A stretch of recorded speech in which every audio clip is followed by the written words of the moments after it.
বলুন দেখি এমন কোন পাখি রয়েছে যে কোনোদিনও মাটিকে স্পর্শ করে না?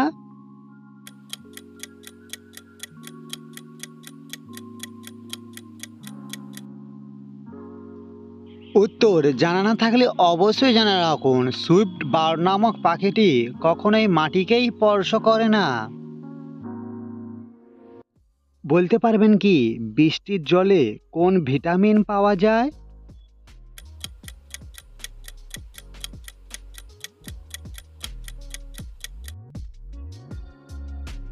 উত্তর জানা না থাকলে অবশ্যই জেনে রাখুন, বৃষ্টির জলে ভিটামিন বি 12 প্রচুর পরিমাণে থাকে।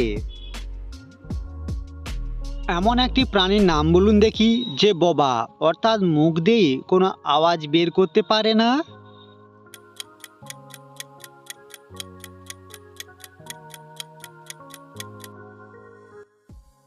পৃথিবীতে এমন অনেক প্রাণী রয়েছে যে বোবা, তার মধ্যে একটি হলো জিরাফ, যে মুখ দিয়ে কোনো আওয়াজই বের করতে পারে না।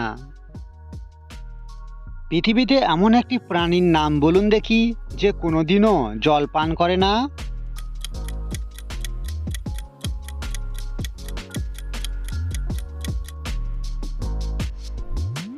উত্তর আপনারা অবশ্যই ইন্টারনেটে সার্চ করে দেখবেন, কালো হরিণ কখনোই জল পান করে না।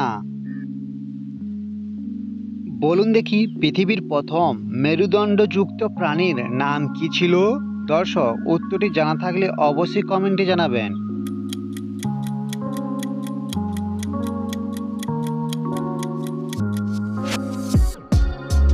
উত্তর তথ্য অনুযায়ী পৃথিবীতে প্রথম মেরুদণ্ডযুক্ত প্রাণীটি হলো মাছ।